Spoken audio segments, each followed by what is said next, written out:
لیکن دنیا میں اللہ تبارک و تعالی نے فیصلہ کرنے کا موقع دے دیا کہ اب کون سا راستہ اختیار کرنا ہے۔ اسے دنیا میں انسان جب قدم بڑھاتا اپنی زندگی پر تو اس کے سامنے دو سعادتیں آتی ہیں، ایک دنیاوی سعادت، ایک اخروی سعادت۔ اور دنیاوی سعادت یعنی دنیا کی جو چیزیں ہمیں نظر آتی ہیں، کائنات کے اندر جو کچھ ہمیں یہ خزانے نظر آتے ہیں، ان سعادتوں کو حاصل کرنے کے لیے وہ انسان کوشش کرتا ہے، اور وہ تین طرح کی سعادتیں ہیں۔ سب سے پہلی سعادت جسمانی۔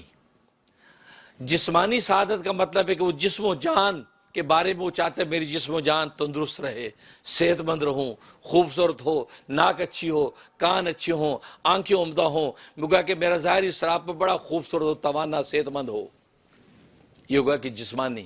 اور پھر اس کو صحت تندرستی کے ساتھ لمبی عمر بھی نصیب ہو۔ یہ خود انسان اپنے بارے میں، اپنے پیاروں کے بارے میں، اپنی اولادوں کے بارے میں یہ تمنا رکھتا ہے۔ تو یہ سعادت جسمانی، یہ دنیاوی سعادت۔ دوسری سعادت آرامی۔ آرامی کا مطلب یہ کہ آرام و راحت کے اسباب چاہتا ہے، کہ یہ جو جسم ہے اس جسم کو آرام چاہیے۔ نیند آئی آنکھوں پر چھائی تو اس کو آرام چاہیے، بدن تھک گیا اب سونا چاہتا ہے۔ ننگے پیر چلے کانٹے لگیں گے وہ آرام چاہیے، اس کو اچھے جوتے چاہیے۔ پیدل سفر کرے گا تکلیف ہوگی، اس کو اچھی سواری چاہیے۔ ننگا بدن ہے، سردی یا گرمی لگے گی، اس کو کپڑے چاہیے۔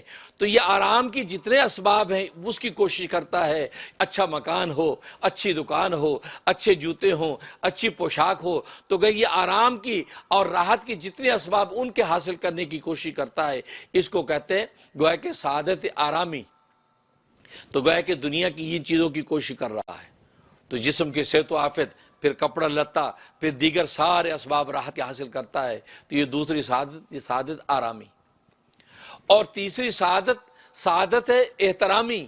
احترامی کا مطلب یہ ہے کہ یہ چاہتا ہے کہ میرا نیک نام ہو، دنیا کے اندر لوگ اچھے نام سے مجھے میرا ذکر کریں، زندگی میں بھی مجھے اچھے نام سے پکاریں، جہاں جاؤں مجھے عزت ملے، جو بات کرو لوگ اس کو عزت سے سنیں۔ دنیا سے اگر چلا گیا تو میرا نام ایک ذکر خیر کے طور پہ پھیلے، لوگ مجھے اچھے الفاظ کے ساتھ یاد کریں۔ یہ گویا کہ تیسری جو تمنا اس کی ہوتی ہے وہ ذکر خیر کی، یہ سعادت احترامی ہے۔ تو گویا کہ دنیا کی جو سعادت تھی اس کے تین پہلو بن گئے۔ ایک بن گیا تو پہلا جسمانی، جسم و جان کی راحتیں۔ دوسرا آرامی، اس کی ارد گرد کی نعمتیں اور راحتیں۔ اور اس کے بعد احترامی، کہ اس کا ذکر خیر ہو، دنیا میں اس کی عزت ہو۔ اور آپ اگر غور کریں ان تین کے بعد انسان دنیا میں کسی چیز کے لیے کوشش نہیں کرتا، یہی تو کرتا ہے، جسم و جان کے لیے تگ و دو کرتا ہے۔ پھر اس جسم و جان کی ادھر ادھر کی نعمتیں، کپڑا لتا، دکان مکان، اس کی کوشش کرتا ہے۔ پھر یہ کوشش کرتا ہے کہ یار مجھے عزت ملے، عزت سے نام لیا جائے، اس کے علاوہ اور تو کوئی پرپز ہی نہیں ہے۔ گویا کہ دنیا کی ساری نعمتیں اور سعادتیں ان تین کے اندر بند ہو جاتی ہیں۔ جس کو قرآن کریم کی اس دعا میں کہا ربنا آتنا فی الدنیا حسنہ، اے ہمارے رب دنیا میں بھی ہمیں حسنہ عطا فرما۔ اس حسنہ کے اندر یہ ساری تینوں کی دونوں سعادتیں آ گئیں، سعادت جسمانی بھی آ گئی، سعادت آرامی بھی آ گئی، اور سعادت احترامی بھی آ گئی۔ تینوں اگر یہ دعا قبول ہو گئی اور حسنہ کا فیصلہ ہو گیا تو اللہ تبارک و تعالی یہ تینوں طرح کی سعادتیں آپ کو عطا کر دیتے ہیں۔ وَفِي الْآخِرَةِ حسنہ، اور آخرت میں بھی یا اللہ ہمیں راحت والی زندگی عطا فرما۔ یہ دوسری سعادت کی قسم سعادت اخروی، آخرت کی سعادت۔ اور آخرت کی سعادت میں نے بتایا کہ جنت اور جہنم کے دو عالموں میں سے آپ کے لیے جنت کا فیصلہ ہو جائے، راحت و احترام کا فیصلہ ہو جائے، اور نعمتیں آپ کے سامنے بچھ جائیں، حور و قصور کی جو ہے لطف و لذت آپ کو نصیب ہو جائے، گویا کہ وہ جنت کا فیصلہ ہو گیا۔ جنت کے ملنے کا مطلب ہے کہ اللہ تبارک و تعالی نے اپنی رضا کا پروانہ جاری کر دیا۔ اور یہ دو ہی طرح کی کوشش انسان دنیا میں کرتا ہے، لیکن غافل انسان وہ ہے کہ جو جس سعادت دنیوی جو ہوتی ہے، دنیاوی جو سعادت ہے، جسمانی، آرامی اور احترامی، ان کی تگ و دو میں جب لگتا ہے غافل انسان اتنا اس کے اندر کھپ جاتا ہے وہ سعادت اخروی سے غافل ہو کر دنیا کی سعادتوں کو حاصل کرنے میں اپنی زندگی ضائع کر دیتا ہے۔ حالانکہ اس سعادت کو بھی حاصل کرنے کا حکم ہے، بلکہ دعا ہے ربنا آتنا فی الدنیا حسنہ۔ آپ اچھی پوشاک، اچھی صحت، اچھا مکان، اچھی سواری، اچھی بیوی، اچھے احوال آپ مانگیں، اس کی اجازت ہے۔ لیکن اس کی اجازت نہیں ہے کہ آپ اسی کے اندر کھپ جائیں، اسی کے اندر کھپ جائیں اور اسی کو حاصل کرنے میں لگ جائیں اور آخرت کے ساتھوں کو بھول جائیں، اور یہ بھول جائیں کہ یہ جو دنیا کے اندر جو نعمتیں نظر آتی ہے فانی ہیں، ختم ہونے والی ہیں، کسی وقت بھی فنا ہو جائیں گی۔ بلکہ صبح شام جب ان نعمتوں کا برتتے ہیں، استعمال کرتے ہیں، تو زبان حال سے وہ نعمت ہمیں بتاتی ہے کہ دیکھو میں فانی ہوں۔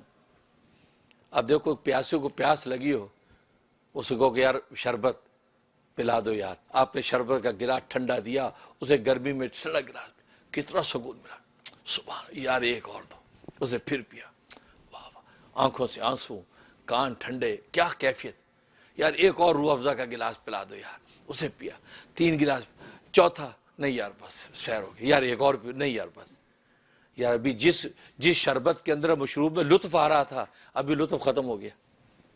بس یہ زبان حال سے اس شربت کے لطف نے آپ کو اسی سبق دے دیا، میں فانی ہوں، میرے لطف و لذت کی وجہ سے آخرت کے مشروب کے لطف کو گنوانا بیٹھنا، اس کی بھی محنت جاری رکھنا کہ میری لطف و لذت فانی ہے۔ دیکھو 3 گلاس شربت کے پینے کے بعد تو نے کہا نہیں یار بس پیٹ بھر گیا، لذیذ قورمہ آپ کے سامنے ہے اور تافتان شیرمال ساتھ ہے اور آپ کھانا کھا رہے ہیں، اوہو لقمہ منہ میں جاتے مست نشہ آ گیا، او سبحان اللہ، آپ نے 1 پلیٹ کھائی قورمے، 2 کھائیں، 6 تافتان شیرمال کھا لیے کہ جی اور کھائی، نہیں جی بس سیر ہو گیا، نہیں یار ایک میری خاطر ہے، نہیں یار کیا بالکل نہیں، کیوں نہیں کھاتے؟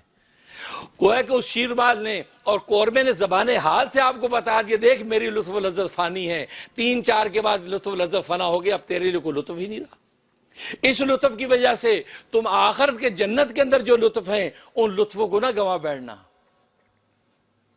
دنیا کے اندر آپ بیوی کے پاس جاتے ہیں، وہ آپ کا لطف و لذت فانی ختم ہو جاتا ہے، لیکن اس لطف و لذت کی وجہ سے آخر میں حور و قصور کے ساتھ لطف و لذت ہوں گے، اس کو تو گنوانا بیٹھنا۔ اس لیے حدیث میں آتا وہاں لطف و لذت ختم نہیں ہوگا، وہ اللہ تبارک و تعالیٰ کے ہاتھ غیبی سے آواز آئے گی آدمی کو کہ بس بھائی دوسری کا بھی حق ہے، اس شرعی حق اس کو بھی پورا کرو، اس لفظ سے وہ پیچھے ہٹے گا، وہ فنا نہیں ہوگی۔ دنیا میں جیسے انسان کی لذت فنا ہوتی ہے وہاں فنا نہیں ہے، وہ ایک ہی میں مشغول رہے گا، لیکن یہ آواز جو اللہ تبارک و تعالیٰ کی طرف سے آئے گی وہ آواز اس کو منقطع کر کے گویا کہ وہ دوسری کے حق ادا کروائے گی، اسے آپ اندازہ کریں۔ تو دنیا کی یہ فانی لذت کی وجہ سے آخر کی باقی لذت کو تم ضائع نہ کر بیٹھنا، یہ زبان حال سے دنیا کی لذتیں تمہیں بتاتی ہیں۔ آپ پوشاک پہنتے، کپڑے پہن لیتے، کتنے اوہ مزہ آ گیا بھائی، جمعے کے تیار ہو کے خوشبو لگا کے آگے، 1 دن پہنا، 2 دن پہنا، 3 دن تیسرے دن اتارتے ہیں آپ کہ یار پہنے رکھو، آپ کو تو پرسوں بڑا مزہ آ رہا تھا، اور چھوڑو یار آپ بھول جاؤ نیا سوٹ لاؤ۔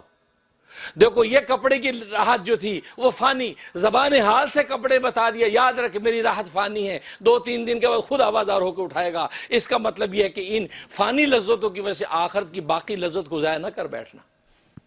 تو گویا کہ دنیا کی کسی نعمت پہ آپ نظر اٹھا کے دیکھیں، قدم قدم پر اللہ تبارک و تعالیٰ اس نعمت کی لذت کو منقطع کر کے فنا کر کے زبان حال سے ہمیں سبق دیتا ہے کہ یہ لذت دنیا کی فانی ہے، ان فانی لذتوں کو دینے کا مقصد سے ٹیسٹ اور امتحان ہے، تمہیں جنت کا راستہ دکھانا مطلوب ہے کہ وہاں اس سے بڑھ کر لذتیں ملے گی، اور یہ تو فنا ہونے والی ہیں، وہ کبھی ختم ہونے والی نہیں۔ اس میں جب ایک دفعہ ایک چیز کھاؤ گے اگلی دفعہ اس کا ذائقہ اس سے بڑھ کر ملے گا۔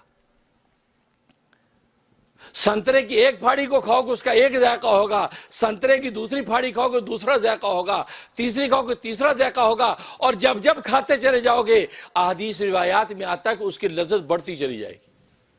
اور جنتوں کی رعنائیوں کو جب دیکھو گے، زیبائش کو دیکھو گے، ہر لمحہ اس کی رعنائی اور حسن میں اضافہ ہوتا رہے گا، وہاں فنا نہیں ہے، کمی نہیں ہے، وہ زیادتی ہوتی رہے گی، مزید جو اس کے اندر لطف و لذت اضافہ ہوتا رہے گا۔ اس عالم کو آپ اس عالم پہ قربان کر رہے ہیں؟ نہیں، اس عالم کی لذت اس لیے تمہیں دی تھی تاکہ آخرت کی لذت کا تھوڑا سا آپ کو چسکا اور مزہ لگ جائے کہ یار نہیں یار لذت والی زندگی کا مزہ ہی الگ ہے، مجھے آخرت میں وہی چاہیے۔